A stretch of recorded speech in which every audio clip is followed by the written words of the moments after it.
So with that, I'm going to give up the balance of my time to our next speaker, and I've been asked to introduce him.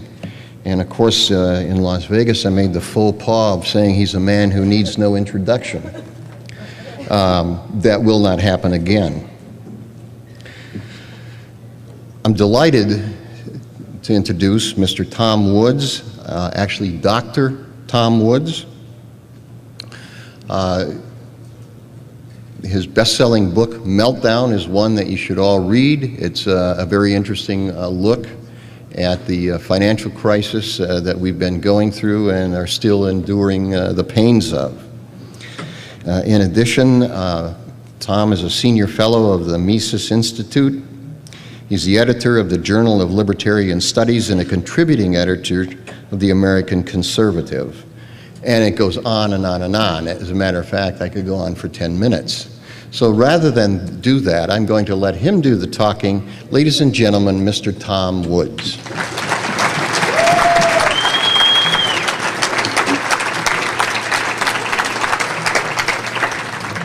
Thanks everybody very much. Oh my goodness, what a booming microphone this is. Man, oh man, if I have any little asides I want to utter under my breath, they're all going to be picked up. Okay, let me first let me point out that I still do need my full time, even though we're a little over time. I still need to use my full time. If you've seen the outline, you'll see we need the full time, so sorry about that. But oh, and people are applauding that.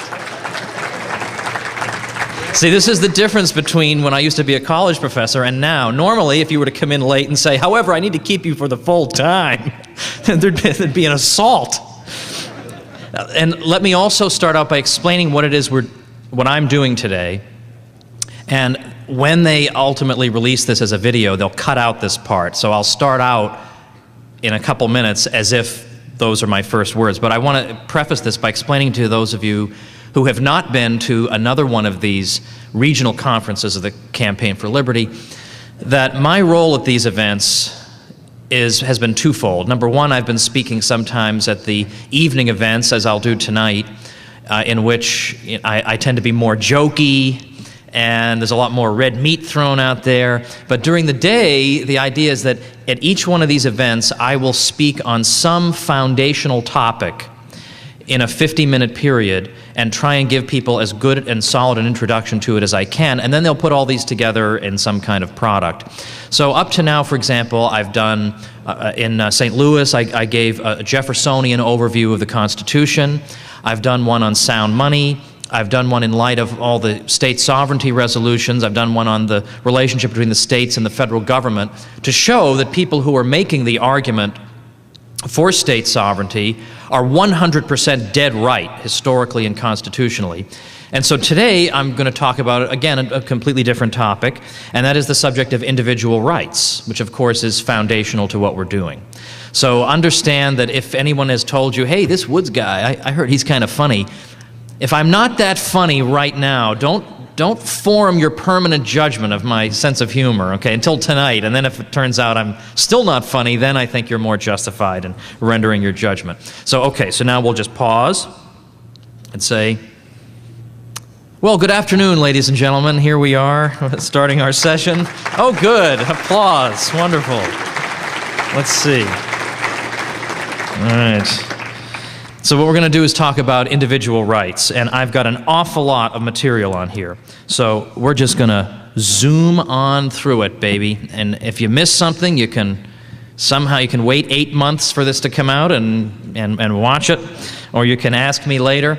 I've also got copies of 5 of my titles available for purchase, and I want you to purchase them only on their merits, not because I'm telling you that we're expecting our 4th child in February and we're going to need some extra cash. That's irrelevant, okay? Just on their merits, I want you to consider purchasing them. So I guess those of you who are here with me today have got this outline, and I think it's on pink sheets, so we're going to get in touch with our feminine side, start looking at this outline. And so if you have the outline, it's easier to follow along. That's why I make them. So first, before we talk about rights, we've got to define what the term means. What exactly is a right? There are a great many definitions of rights, but one that I like and that others in this sort of tradition like comes from a guy who's still alive, Father James Sadowski, who was a professor of business ethics at Fordham for many years, one of the few non-commie professors of business ethics, by the way. And Sadowski's definition is as follows. He says, when we say that one has the right to do certain things, we mean this and this only, that it would be immoral for another, alone or in combination, to stop him from doing this by the use of physical force or the threat thereof. Now notice he does not say, in fact he goes on to clarify this, he says, we do not mean that any use a man makes of his property within the limits set forth is necessarily a moral use. So people may do something that's immoral and still, strictly speaking, be within their rights. So not every vice is or should be criminalized. So you can break promises, by and large. You can be a liar. You can be late all the time. But by and large, these aren't things we're going to throw you in jail for. I mean, strictly speaking, you have a natural right to be late, even if it's really annoying. So in other words, a right is, in effect, it's a sphere of action in which you can act and in which it would be morally wrong for anyone to interfere with you violently or with the threat of violence. Now, I think it's been taken for granted by many people that rights and rights language is a relatively recent development in the history of Western civilization. But I think that's not correct. It depends on how you define recent. A lot of people were of the opinion, until relatively recently, that really this is a 17th century development, and John Locke and others were really the first to start talking about rights and using the language of rights. That thesis has by and large been abandoned by scholars, because it now looks as if the history of rights goes back a lot farther in the history of Western civilization, goes back at least to the 12th century. So it goes actually back to the Middle Ages, where we start to hear the language of rights. And I refer in my sources at the end of the outline to a book by Brian Tierney called The Idea of Natural Rights, and he's really the pioneer in this area, and he elaborates on some of these points. But we see it all throughout Europe by the 12th century, and we hear it being used in this sense, that the Lord has rights, vassals have rights, popes have rights, kings have rights, cities have rights. So these aren't quite natural rights, because a natural right is a right that's enjoyed by all people by virtue of being human, not by virtue of being a pope or a king or a lord or a vassal. So these aren't natural rights, but nevertheless, the language of rights permeates European society by this time. And even though they're not quite natural rights yet, once you start talking about rights, there's a certain internal dynamic to them that is going to lead us down the path to natural rights. And just to give you one example, medieval cities were really oases of freedom amidst an otherwise social system of stagnation, such that the various cities of medieval Europe did enjoy certain rights vis-a-vis political authorities. And they would insist on the expansion of these rights over time. And one of the rights the cities typically enjoyed was that if you lived in a city for a year and a day, undetected, you were free of all servile obligations. So if a serf managed to flee and live in a city for a year and a day, nobody could come and try and take him away. That was one of the rights of the cities, that we can protect these people. So there was a case, for example, when the Count of Flanders happened to be in a nearby city, and he spotted one of his old serfs who had lived there longer than a year and a day, and he and his goons tried to snatch him out, and the townspeople drove them out and protected this former serf, because they were protecting what was understood to be a traditional right of the cities. So where does natural rights come from? Well, in 1140, we get something called the Decretum of Gratian. Gratian was a canon lawyer. He's interested in the law of the church. And what he's doing for the first time in 1140 is bringing together church law into one single compendium. Up to that point, church law had been a very scattered affair. There had been papal statements, ecumenical councils, local councils, biblical verses, penitentials, and they'd never actually been brought together and systematized into a coherent whole. So Gratian brings a lot of these sources together and publishes the Decretum. But when you look through this Decretum, naturally, if you're bringing together information from many sources, you may find contradictions, you may find duplications, whatever. And so there was an attempt to refine Gratian's collection by means of various commentaries and glosses on it. And when the commentators went through the decretum, one thing they found was the repeated use of a term, jus naturale, which might variably be rendered as natural law or perhaps even an early form of natural right. And they went and they listed all the different ways in which this term had been used historically. But when they made that list, they added another meaning that you actually don't find in the ancient sources. The commentators on Gratian more or less invented it. And they said that one of these meanings of this term can be a subjective power enjoyed by individuals. So they are groping toward the idea of a natural right as being something that as individuals, each one of us is entitled to. Now, from the mid-12th century up to 1300, we start to see specific examples of natural rights being put into practice and being recognized. And so I give examples. One of the earliest rights that was recognized by people as being a natural right and therefore preceding any government and being something that no government could overturn was the right to appear and defend yourself against charges in a court of law. That's a natural right that you can't be deprived of by any prince.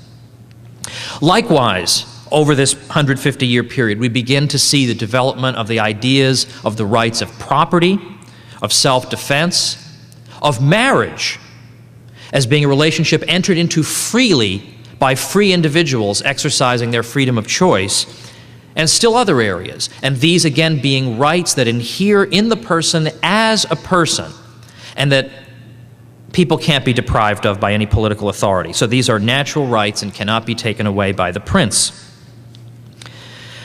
Now, because they're talking about natural rights, they are not claiming, even though this is a deeply Christian milieu, they are not claiming that Christians enjoy these rights, but if you're not a Christian, we can, knock your block off or something.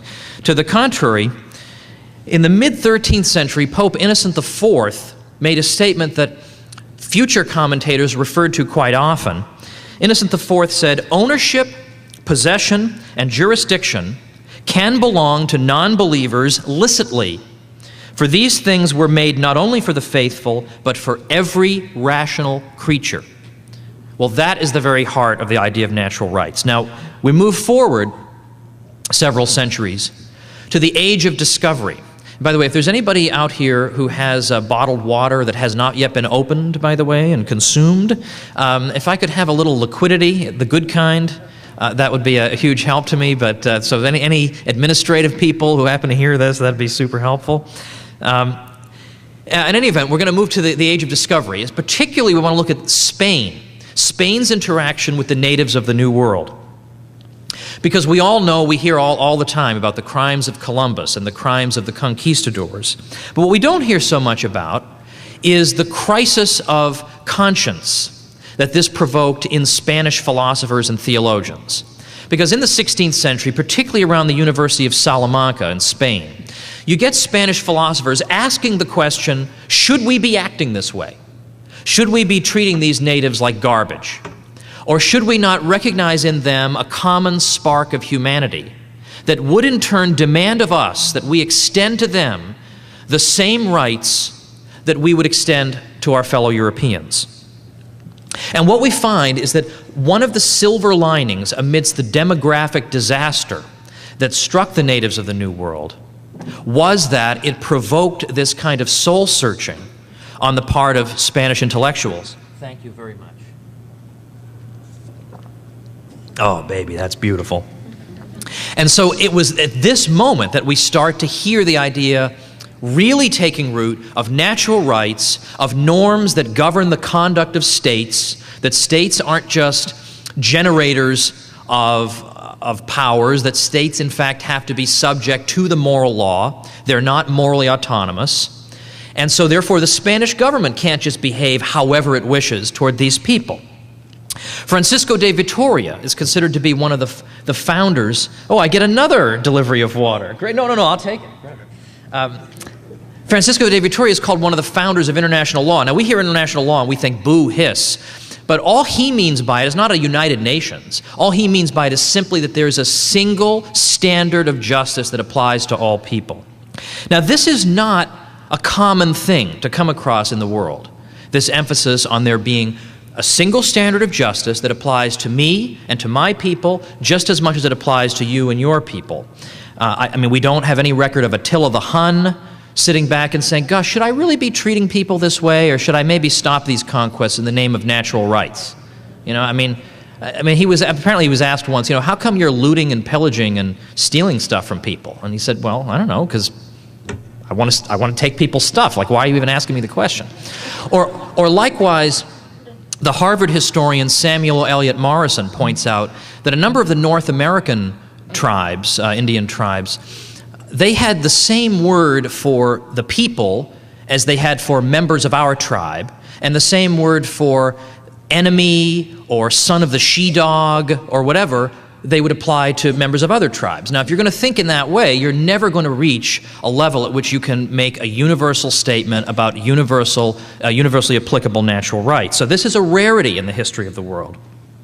So Francisco de Vitoria argues that the natives are rational, so they possess the distinguishing characteristic of human beings, and they are created in God's image, and therefore they are entitled to the same treatment we would accord to our fellow Europeans. He says that they may not have their property taken from them. They may not be, in other words, expropriated on the grounds that they can't really be true owners. They're just stupid old natives. No, that's not right.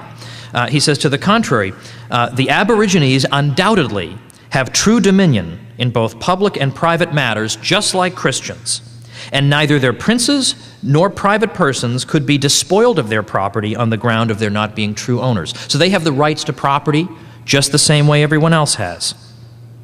Domingo de Soto, his colleague, again insisted natural rights apply to and are enjoyed by all people. De Soto said, those who are in the grace of God are not a whit better off than the sinner or the pagan in what concerns natural rights. So this is by and large the opposite of what people think Christians believe. You know, we Christians get to do things and we get to kill everybody else. That's really not what the mature late scholastics of 16th century University of Salamanca are saying. And they conclude, moreover, that the natural law, as St. Paul says in the Bible, is written on the human heart. We have a sense of what's right and wrong. We kind of know instinctively what's right and wrong. Sometimes this sense needs to be refined or to some degree corrected, but we have a basic sense of right and wrong.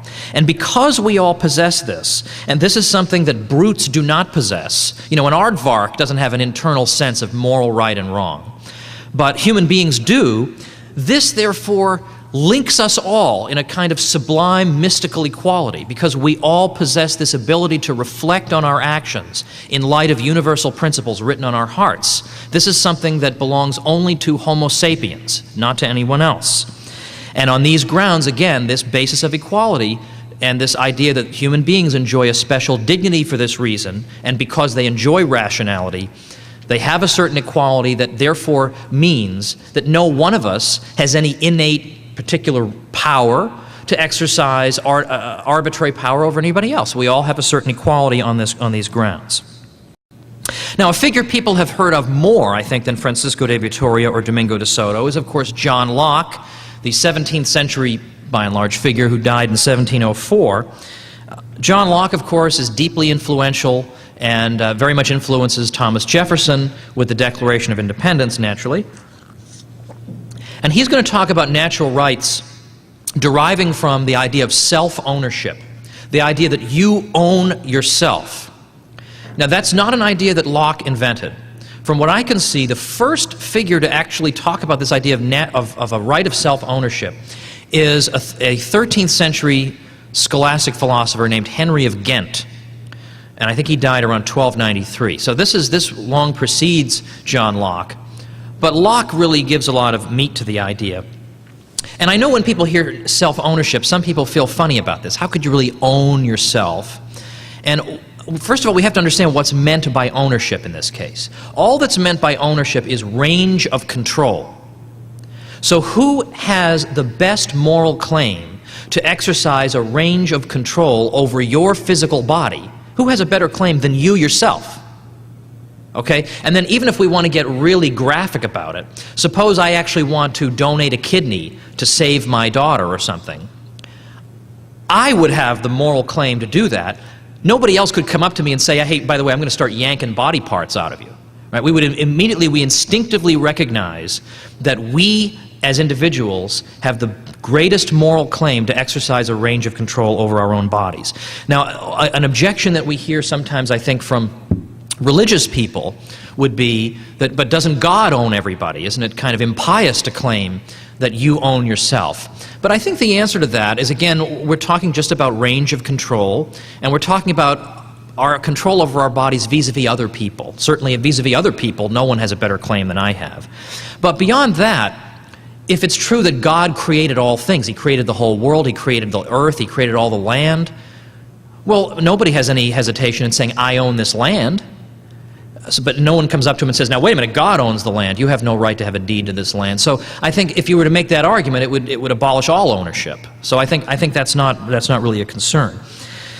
Now, self-ownership is a Lockean principle, and what follows from that is the right of private property. And that right derives from, according to Locke, we have a situation in which there is no, beginning of the world is given to us sort of in common, in his view, and no one individual has any particular claim on any one thing yet, until such time as people exercise their labor upon some previously unowned good.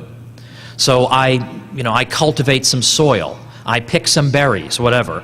I mix my labor with the fruits of the earth, and that becomes an extension of me. It becomes an extension of my self-ownership. I then have domain over those things that I've mixed my labor with. And then after I mix my labor with them, I can sell them. So the next person doesn't have to constantly be mixing his labor. We're talking about only about previously unowned things. Once they come into ownership by means of my mixing my labor with them, then I can transfer them to other people by means of gifts, will bequests, or sale. And this is how we come to own things. Now, Locke says that there are certain inconveniences. Now, the word inconveniences had a stronger connotation at the time he wrote than it does today, but there were inconveniences of the state of nature. And by state of nature, he means a pre-political world before there were governments, in which all of us were pursuing our natural rights to our lives and our liberty, to the domain of control over our bodies, but that prior to the establishment of a government, we enjoy these things, according to him, only precariously. And you don't need to dwell on this, but I'll just say very quickly, for example, in the state of nature, there's no body of universally recognized law we can appeal to. There's no reliable law enforcement.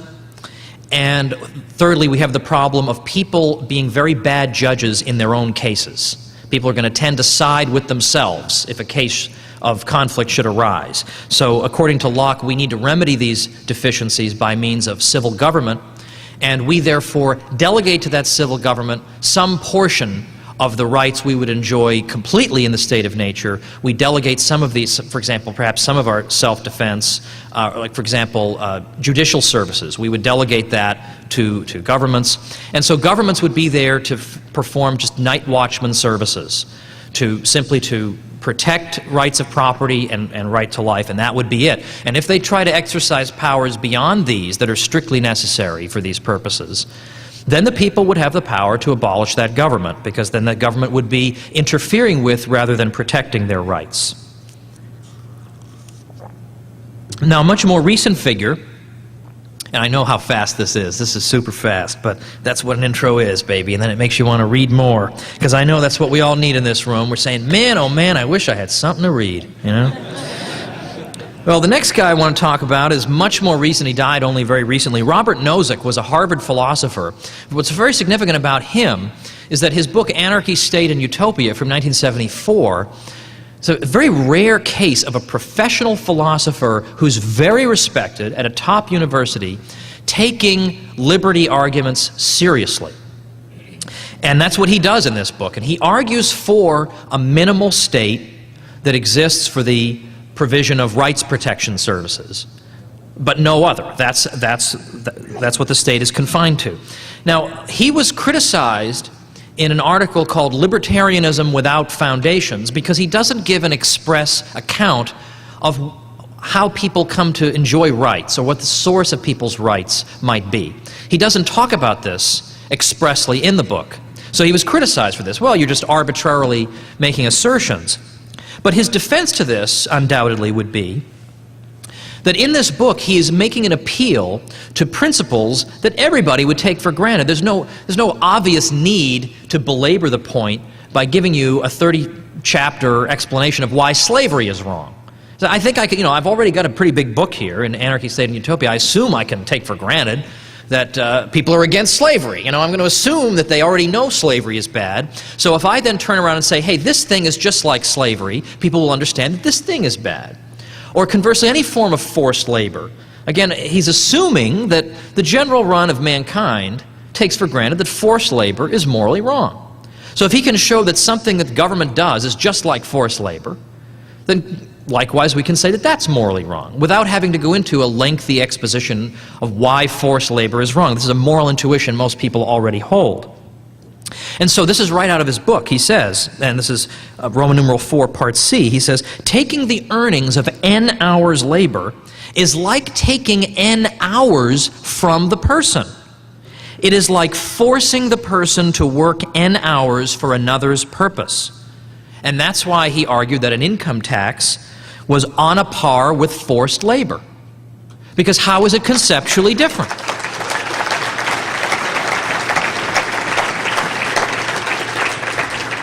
And this drove philosophers crazy. If the best argument you can come up with is, well, you never explained why forced labor is bad, then you won, right? That's what they come up with. Now, on the next page here, we've got an even more radical exposition of natural rights, and this is at the hands of Murray Rothbard, 1926 to 1995. Now, Rothbard, in effect, extends Locke's analysis, and he believes Locke is sort of inconsistent. He makes concessions that he shouldn't make, and Rothbard just eliminates all the concessions.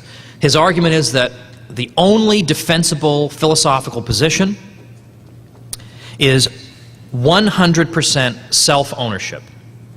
That there's no alternative. And by the way, now I see I actually have plenty of time, so now I'm going to slow it down a little. Slow down. Okay, all right. I didn't think I'd ever get through this, and now here we are, page 2. Okay. So Rothbard starts with the principle of self-ownership, and he derives that in part indirectly by considering what would the alternatives be to 100% self-ownership. What other possible systems could there be? And if I can show that those systems either don't work or lead to absurdities or fail to answer the question as posed, then we're left with the only alternative, which would be 100% self-ownership. So he offers in his book, The Ethics of Liberty, 1982 or 3, he offers 3 possible alternatives. I think it's 82. He says, first of all, and this is just in a footnote, he says, suppose we had a system in which nobody owns anybody. Nobody owns himself or anybody else. What would be the result of a system like that? Well, again, if we consider the meaning of ownership in this sense as being exercising a range of control, well, then in that case, if nobody owns anybody, including himself, nobody could eat, nobody could breathe, because no one would have legitimate range of control over his own body. No one would have the permission, in effect, to do anything. So everybody would be dead. So this can't be right. The idea that no one should have range of control over anyone, including himself, can't possibly work. Secondly, everybody owns everyone, or maybe slightly more accurate, everybody owns a portion of everyone else. This would be a possible sort of communism of bodies. Everybody owns a portion of himself, but also owns a portion of every other person. All right, well, how's that going to work? Right? I mean, again, if ownership implies range of control, that would mean I have a range of control over every single other person. So nobody can actually do anything unless they've gotten my consent and the consent of everybody else. Well, again, this is obviously absurd. There's no way this could persist. And obviously, if you have a society of a whole lot of people, how could everybody keep tabs on everybody else and say, now wait a minute, I haven't given my 4% vote on your body yet, so you're going to have to just stay and wait. it would be impractical even if it could be done. So what would inevitably have to happen would be you'd have to have some sort of Kremlin-type Politburo situation where the Politburo will decide what to do with everybody's bodies, and then that would lead us into the third possibility, partial ownership of one group by another. So there's another possibility. Let's suppose we have a situation in which one group of people they all own themselves, but they also own another group of people in the society.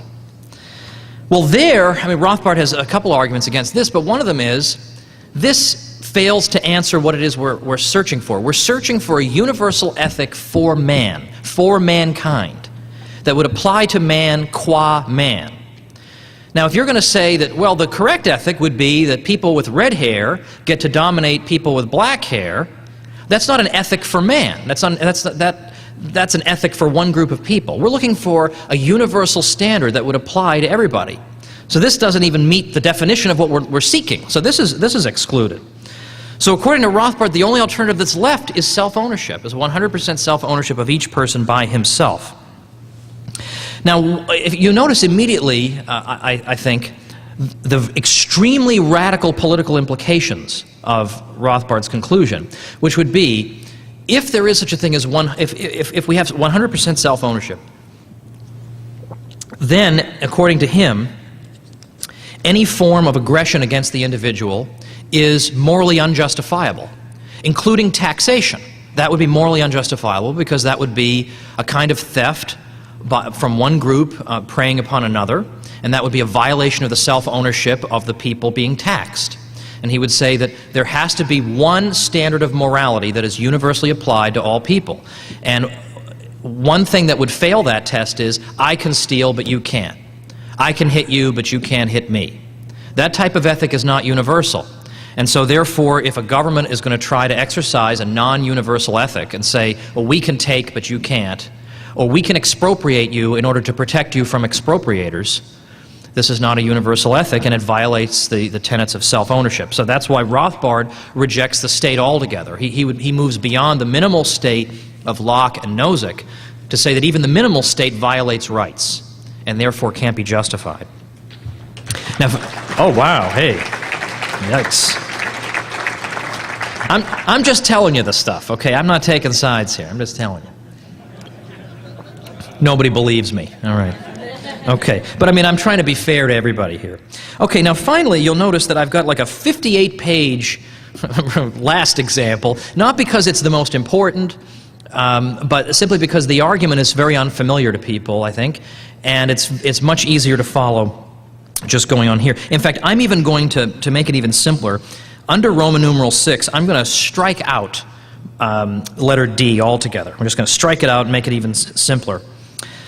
So here what I want to talk about is a very interesting, relatively recent attempt to ground the idea of natural rights on a somewhat different foundation. And so what you find, and you know, you may find some of these things persuasive and some not. You may find all of them persuasive. But the fact that we can make this argument from numerous different angles, and yet it leads us to the same basic conclusion of the existence of natural rights, I don't think that's a weakness. I think that's a strength. I think that shows that it's a truth that, albeit perhaps from somewhat different angles, we're all approaching from different ways. So Hans Hermann Hoppe, who just turned 60 this year, is still alive, lives in Europe. I remember he's offered his own version of things, and one of my most memorable interactions with him was seeing him probably 4 years ago, 5 years ago, and telling him that I had a new... Oh, he came up to me, he said, "Oh, I see you have a new book that is coming out, and that is good," and whatever. So that's my best German accent I can do. So I said, yeah, but even better, you know, we've got great news. We have another baby coming. This was our third.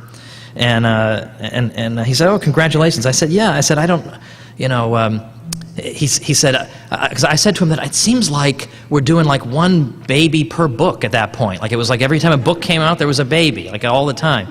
And he said, "Well, I don't know if you can keep up that pace."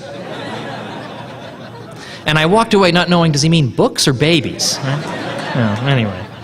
All right, well, so Hans Hoppe, I think although he gets a lot of criticism, I think unjustifiably, I think he's an extremely original and important thinker for people to read. I mean, one of the people whose books really changed my way of thinking, I mean, really jolted me into thinking in new and original and I hope exciting ways, is Hans Hoppe. In fact, when I got my wisdom teeth pulled, I sat in bed and I'm all medicated up and I don't know where I am, and I'm trying to read his book called A Theory of Socialism and Capitalism. And my mother thought how quaint this was, that here's my little son trying his best to read this theoretical treatise. But I highly recommend Hoppe's work. Very, very original, extremely interesting. Well, one thing Hoppe tries to do, and this is probably one of the most controversial things he's done. I think he's done a lot of great stuff in economics, he's done great stuff in philosophy. Probably the most controversial thing he's tried to do is something called argumentation ethics. And the groundwork for argumentation ethics is the recognition of the following things. And I've described these things as scarcity and its implications. We're living in a world of scarce resources, in the sense that we do not have enough resources and resources would include labor power as well, for all of us simultaneously to pursue all the ends we may want to pursue. We are inevitably faced with scarcity. Because resources are scarce, they're not superabundant like air. Supposing we have clean air. Air is so superabundant, we don't argue about it. We don't allocate property rights to air in most cases. Because it's so superabundant, no one argues about it or cares. But most goods do not exist in superabundance. They're scarce. And because scarce resources exist, and because my exercise of a range of control over one thing precludes your simultaneous exercise of a range of control over that thing, the potential for conflict exists by virtue of the existence of scarcity. So if we want to live peacefully in society, given the possibility of conflict that scarcity introduces, we need a peaceful, objective, conflict-avoiding system of property ownership that would assign these scarce resources to some owner who can exercise a range of control over them. So peaceful, well, that's obvious. Again, if we're looking to avoid conflict, we need peace. But also objective. Whatever it is that links me with the good that I exercise control over needs to be something that can be recognized by everyone, that is objective. It can't just be, I've got a feeling that I should own such and such. Well, you might have the feeling that you should own it, and that doesn't avoid conflict at all. So it needs to be an objective link between the person and the object owned in order to avoid conflict.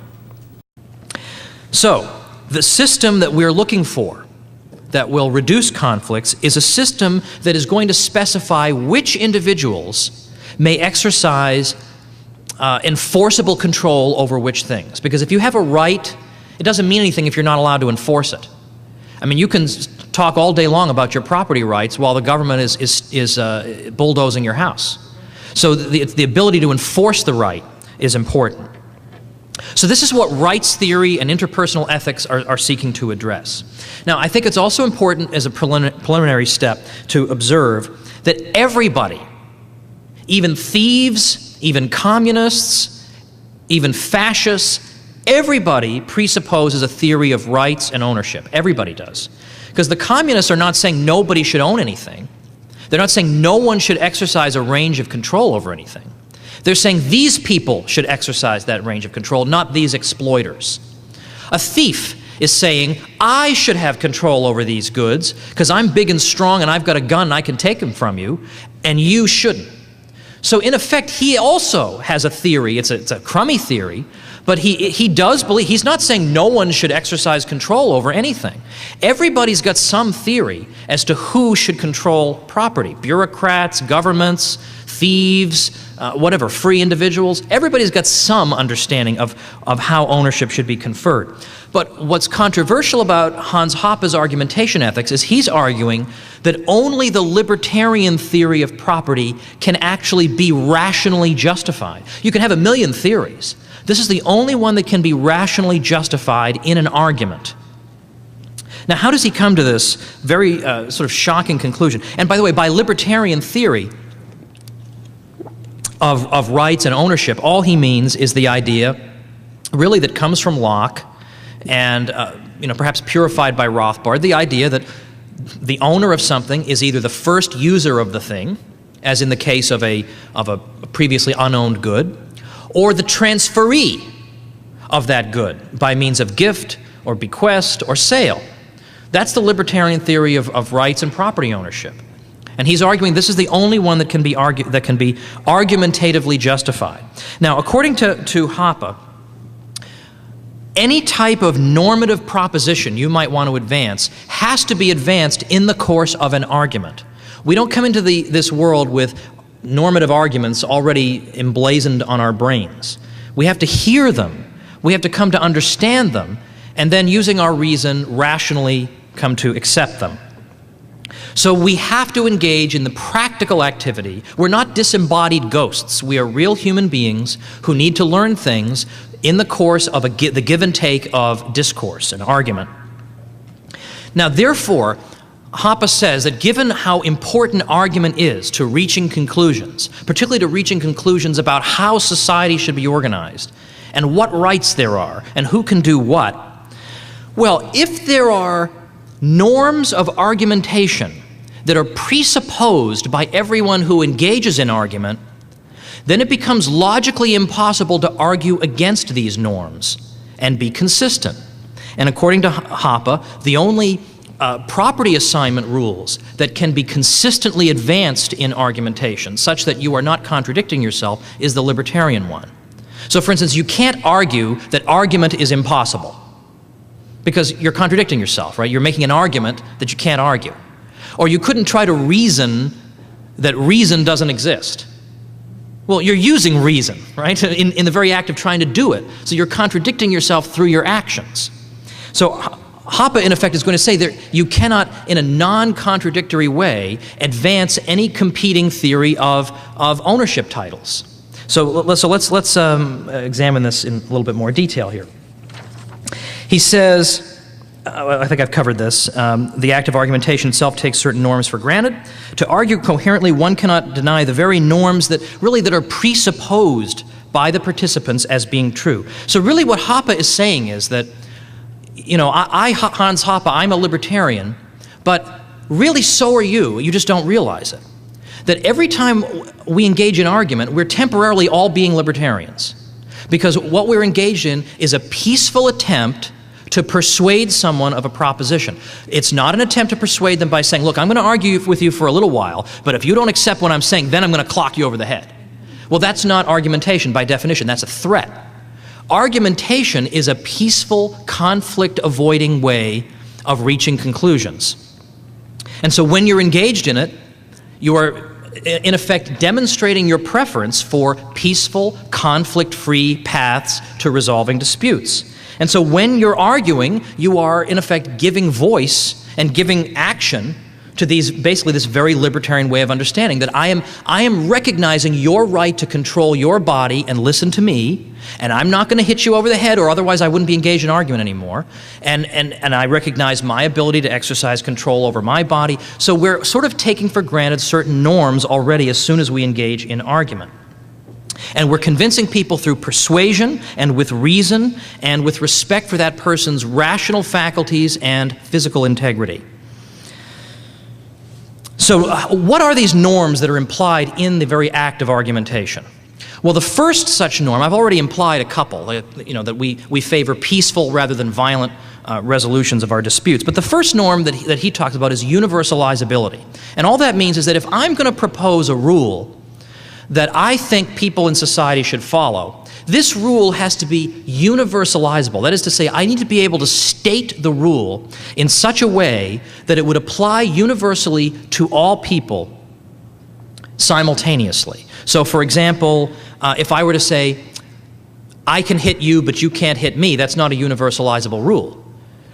Because that's actually saying some subset of people, namely me, gets to hit you, but you don't get to hit me. This is not universal, because you're not able to exercise the same power that I'm able to exercise. This is what we would call a particularist rule that singles out an individual or a group of individuals, says we get to do certain things to the rest of you. Well, that's not a universalizable rule, because then that doesn't apply to the rest. So it's not universal, it's particularist. And the reason he argues that, what Hans is going to say here is that argumentation takes for granted the principle that the rules we live by are universalizable. And it takes that for granted because, number one, argumentation is a peaceful, conflict-avoiding activity. It does not involve violence, it involves persuasion only. Therefore, in principle, any argument we offer has to, in principle, be acceptable to all people. Otherwise, there'd be no way we could argue for it rationally. There'd be no way we could rationally expect everybody to accept a particularist norm. I get to hit you, but you don't get to hit me. It's very, very hard to expect people everywhere to accept that in argument. The only way you could get them to accept it is by enslaving them or drugging them or whatever. But under the terms of argumentation, which is a peaceful, non-coerced method of interacting, the only way you could expect somebody to accept a norm, a rule of living that's being proposed is that it would have to be universalizable. Or if it is particularist, the reason for the particularism would have to be understood to the reason. So, for example, authorized personnel only, that's a particularist rule. But there's an objective reason behind it that all of us can recognize. Like, I don't know what would happen if I went behind there because I don't know how to deal with electronics or something and I'd blow myself up. That's a rational, objective reason we can understand there. But unless there is some rational, universally acknowledgeable reason to justify a particularist rule, you can't. They have to be universalizable.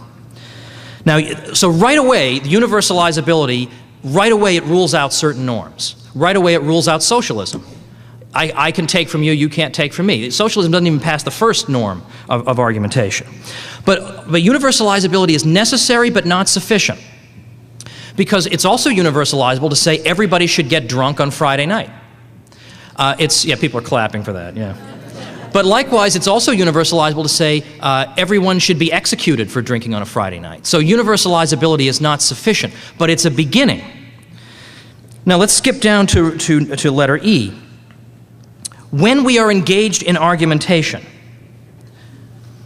we are acknowledging that we value the ability to use things. First of all, I value the ability to use my own body to engage in the argumentation. I value the ability to use the things that keep me alive, that make it possible for me to be standing here making this argument. Right away, we automatically acknowledge that we value the ability to use things. What the norms of argumentation in turn do is that they presuppose a certain way of assigning rights to the use of these things. So, argumentation, in other words, is a kind of filter. The norms we take for granted when we engage in argumentation filter out certain types of norms right off the bat. So they rule out a norm like, no one may ever use any scarce resources. That's contradicted in the very act of arguing it, because you're using the scarce resources of your vocal cords, your body, the food that keeps you alive, the standing room where you're standing. Those are all scarce resources. So you can't, in a non-contradictory way, make that argument. So a norm like that is ruled out by the very norms of argumentation itself. You could say there's a logical factor that's ruled out by argumentation. Contradictions. Trying to argue for a contradiction is ruled out by the norms of argumentation. Because argumentation takes for granted that in a peaceful way you can expect to persuade the whole world, at least in principle. There's no way you can persuade the whole world of a contradiction, because contradictions are untrue. But the argumentation also rules out particularistic norms. I can hit you, you can't hit me. Again, the world could not be expected to accept this in argument. So, given again that argumentation is a peaceful, conflict-avoiding way of dealing with disagreements, this now leads us to the last part, F, which is libertarian property rights.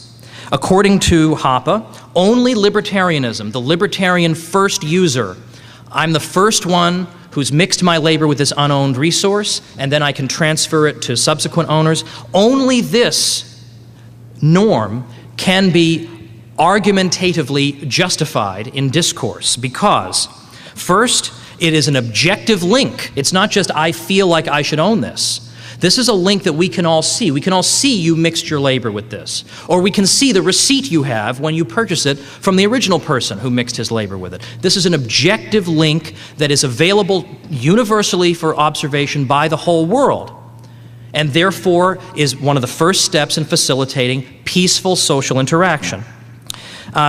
Secondly, the rule is universalizable because it applies to any conceivable property owner. If he's the first user, then he has the claim. Or if he is the transferee of the first user, then he has the claim. We're not saying only redheads can be owners. This is a universalizable rule, so it satisfies the universalizability requirement. And finally, it's conflict avoiding because everyone can see the objective link linking the owner to the property. It is perceivable to the senses and to the reason. If you were to attempt to assign property titles on any other grounds, let's say we use verbal declaration, so anybody who says property belongs to him is the owner. Would that be conflict avoiding? Would that be in conformity with the norms taken for granted and presupposed in argumentation? Of course it wouldn't be conflict avoiding. Because anybody could just say, oh, I own that property, and then somebody else could say, no, I do. How do we resolve that? And then a third person comes along and uses verbal declaration to say he owns it. So that's not conflict avoiding. Or brute force. So again, that's automatically ruled out. Or how about saying that the third, fourth, and fifth users are really the owners? So then the first user can't even do anything. He's got to sit there and starve until the third or fourth owner shows up? Again, that would make argumentation impossible because we'd all be dead. So all these factors that we see as norms implied in argumentation or presupposed by the arguers then become filters to filter out competing norms for society, such that what we are left with is the libertarian norm of first user private property rights. Now that's probably the shortest space in which this has been explained, and it doesn't answer every conceivable question you might have about it, but it is nevertheless, I think, a very intriguing account here, and it's pointing in the same direction as the other natural rights approaches, but it comes at it from a different angle. In fact, when Murray Rothbard first heard Hoppe's argumentation ethics, he said, this is a sweeping and intellectually very exciting new approach to the study of individual rights. He said, it makes my own natural rights approach seem positively wimpy by comparison. So it's quite interesting. It's not accepted by everybody, but I think it's intriguing and worth looking at. Well, now I'm just about at my time, so I'll conclude by saying that although you don't have to believe in natural rights at all to be involved in what we're doing, you could just be a utilitarian and say society just works better if you don't have a Fed, and society works better if people aren't killing each other. But there are other people, I think, who are attracted by the moral argument that it's not just more useful if we don't kill each other, it's morally wrong if we kill each other, it's morally wrong if we steal from each other. This is the moral argument that I think is the most compelling, and that's at the heart of what we're doing. And the arguments that I've made today and that I've elaborated on from these other thinkers are all pointing in that direction, and we have the great privilege of being defenders of this truly liberating and deeply moral teaching. So thank you very much.